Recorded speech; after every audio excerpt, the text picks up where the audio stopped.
One thing I love about my country is the inclusivity. The inclusivity. We include anyone. We don't body shame. We don't body shame. Just last week, we were planning to vote for Vanessa, Onwe, Adetshina, Chidimma. It's the fact that I know this girl's names and her surname. It's the fact that I'm sure the entire South Africa knows how to pronounce this girl's name. Chidimma, Onwe, Vanessa, Adetshina. Anyways, I'm glad that we are free. We are finally free from the shackles of Chidimma. We've been talking about Chidimma. We've been, But anyways, good news. On a good note, South Africa is celebrating the fact that Miss Kwara has qualified to, or has made it to the top 3, which I'm also happy, man.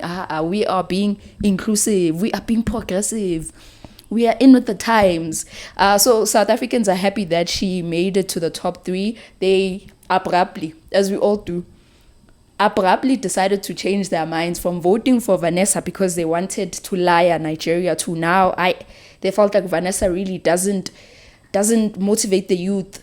There's nothing good to say about Vanessa Onwe Adetshina. So they decided, no, let's vote for Miss Kwara. Because really, when you look at Miss Kwara's introduction video and also what she does for her community, she has an NGO where she gives back to the kids in a school in Nigeria, which is a good thing. And also she's a graduate.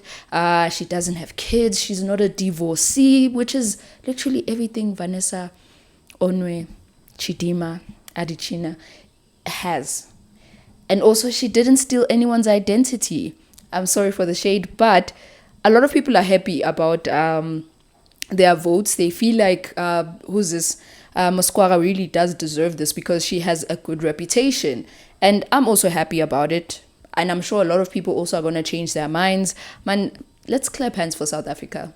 Like really, even though I know this started off badly, it started on a bad note and a lot of Nigerians were accusing us of being very xenophobic, even though, remember, the whole debacle or the whole saga started with the fraudulent identity being stolen and also the fact that Vanessa had Nigerian names.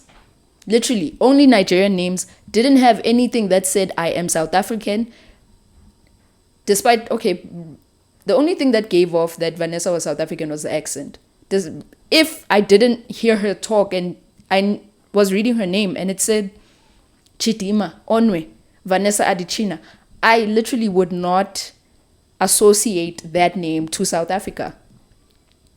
And obviously, it sparked allegations that she might not be from South Africa. They wanted the judges from the Miss SA competition to do more investigations. They felt like she stole someone's identity. And the reason that whole story started, honestly, it's because of the bad reputation that we have in Home Affairs. Like, Home Affairs sells people's identity. This is like a common norm. And especially with, I don't want to target a specific group, but with foreign nationals, especially with Nigerians, they tend to be part of that whole scandal where they buy people's identity, or you find out when you go and fetch your ID that you've been married. How? Those are like common stories here in South Africa. That was part of the reason why so many South Africans were triggered by that name. They felt as though, how is it that this girl is South African when she has nothing that, ties her to South Africa, that says I am South African? She doesn't even...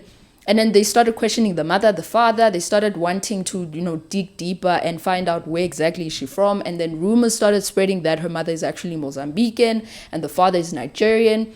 And Chidimma's fault was not withdrawing from the competition when the rumors started. But instead, she decided, no one is going to find out.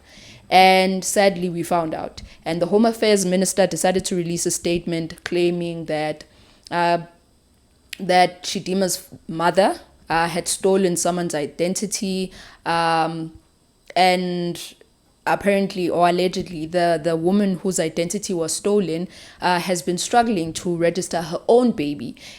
So the baby that doesn't have an identity document, that was struggling to have an identity document was allegedly given to Chidimma. So do you understand where this whole thing starts? And people don't want to understand that.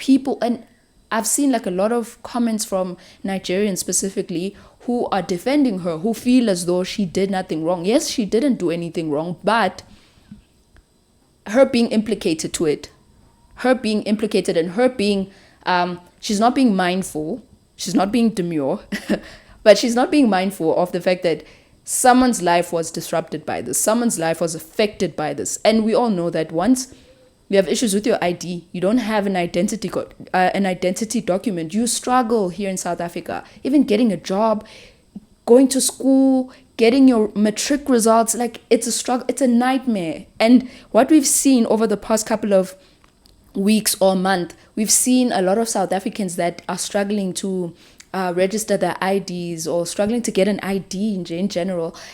Their stories are a nightmare, to say the least. I feel like me just saying a nightmare doesn't really sum up what these people are going through, because this is going to be their struggle for the rest of their lives. And sadly, it affects even their children.